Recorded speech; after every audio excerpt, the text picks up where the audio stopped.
नमस्कार दोस्तों।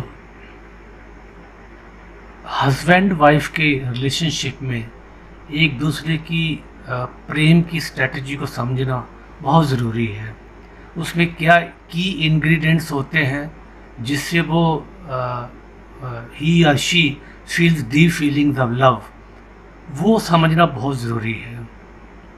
होता क्या है कि कभी कभी जब हम कोर्टशिप में होते हैं, जब हम एक दूसरे को प्रेम करते हैं स्टार्टिंग में, तो हम अ, एक दूसरे को बहुत प्रेम करते हैं। हम जगह जगह घूमते हैं, हम आइसक्रीम खिलाते हैं, अच्छे होटलों में जाते हैं, खाना खाते हैं, एक दूसरे को बहुत प्रेम करते हैं, एक दूसरे के लिए कुछ ख़रीदारी करते हैं, उसको गिफ्ट देते हैं, फ्लावर देते हैं, बुके देते हैं। So we show our love, that is a visual strategy. और फिर हम एक दूसरे को प्रेम का इजहार भी करते हैं, जैसे I love you Honey, I really love you. अपनी घुटनों पे बैठ के आप उसका हाथ मांगते हो, तो ये यहाँ आप मतलब रियली उसको एक्सप्रेस करते हो।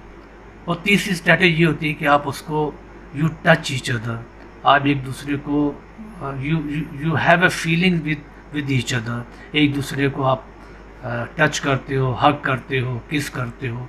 तो ये तीन तरह की स्ट्रैटेजी होती है। एक तो होता है कि विजुअल स्ट्रैटेजी, दूसरी होती है ऑडिटरी स्ट्रैटेजी, तीसरी होती है कानेस्थेटिक यानी कि फीलिंग वाली स्ट्रैटेजी। होता क्या है कि कोर्टशिप में सब कुछ चलता है, हम तीनों चीज़ें करते हैं। हम विजुअल भी बहुत कुछ करते हैं, एक दूसरे को एक्सप्रेस भी करते हैं प्रेम को, एक दूसरे को टच भी करते हैं, तो ये उस टाइप से चलता है। लेकिन होता क्या है कि basically every one is having one strategy which is quite predominant over the other. तो नॉर्मली क्या होता है कि कभी जैसे हस्बैंड है, हो सकता है उसका जो इजहार करने का तरीका हो वो ऑडिटरी हो, वो प्रेम को एक्सप्रेस बात करके करता है। और हो सकता है जो आपकी वाइफ है, जो आपकी स्पाउस है, वो she may have visual strategy.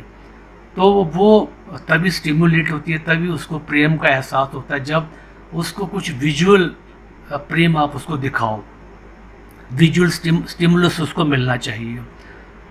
क्योंकि कोर्टशिप के दौरान तो आपने सब कुछ किया, आपने विजुअल भी किया, दिखाया भी, और आपने एक्सप्रेस भी किया, एक दूसरे को फीलिंग भी दिया, तो एक दूसरे की स्ट्रैटेजी ट्रिगर होती रहती है। लेकिन अब क्या होता है कि अब हस्बैंड आता है और बीवी को बोलता है हनी आई लव यू, और बीवी उसकी बोलती है कि नो, मतलब अब आप मुझसे प्रेम नहीं करते, you don't love me know.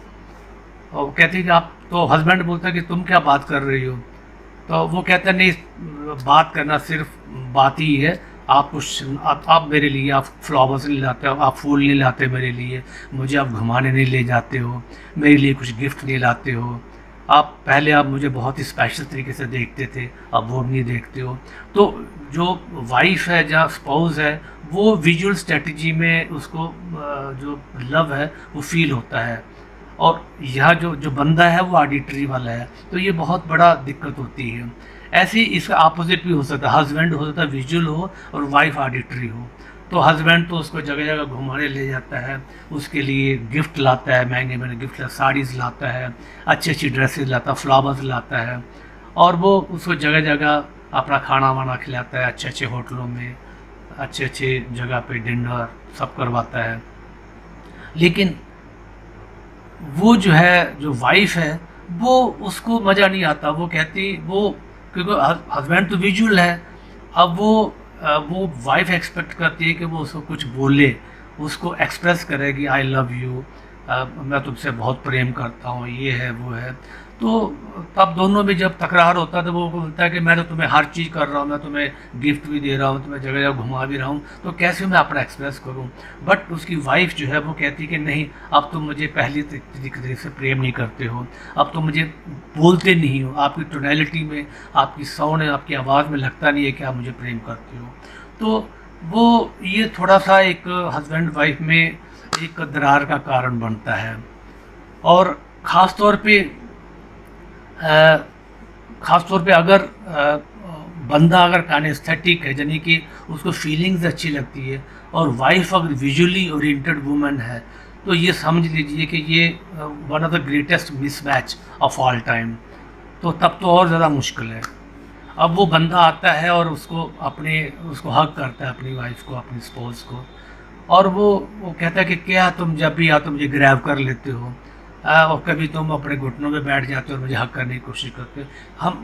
हम क्यों ऐसा ना करें कि हम लोग कहीं जाते हैं घूमने फिरने, आप पहले मुझे जब देखते थे, कम से कम मुझे पहले देख तो लिया करो टच करने से पहले, कम से कम मुझे प्रेम से देख लिया करो जो है।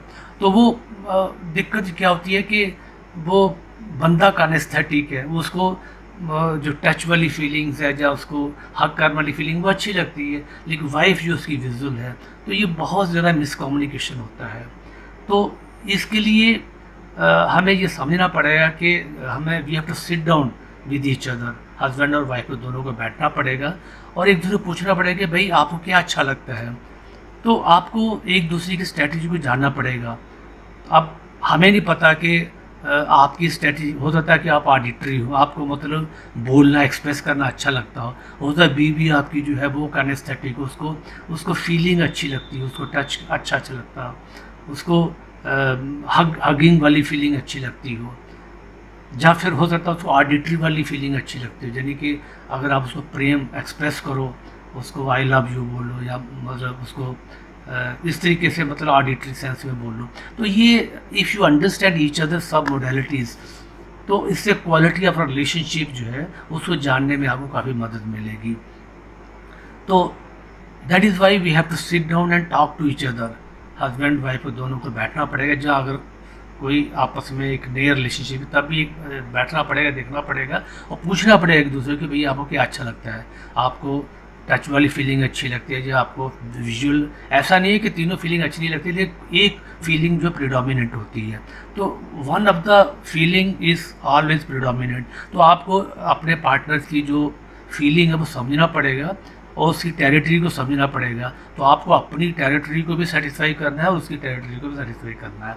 तो इसलिए we must sit down and find out the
we have to understand the love strategy of each other.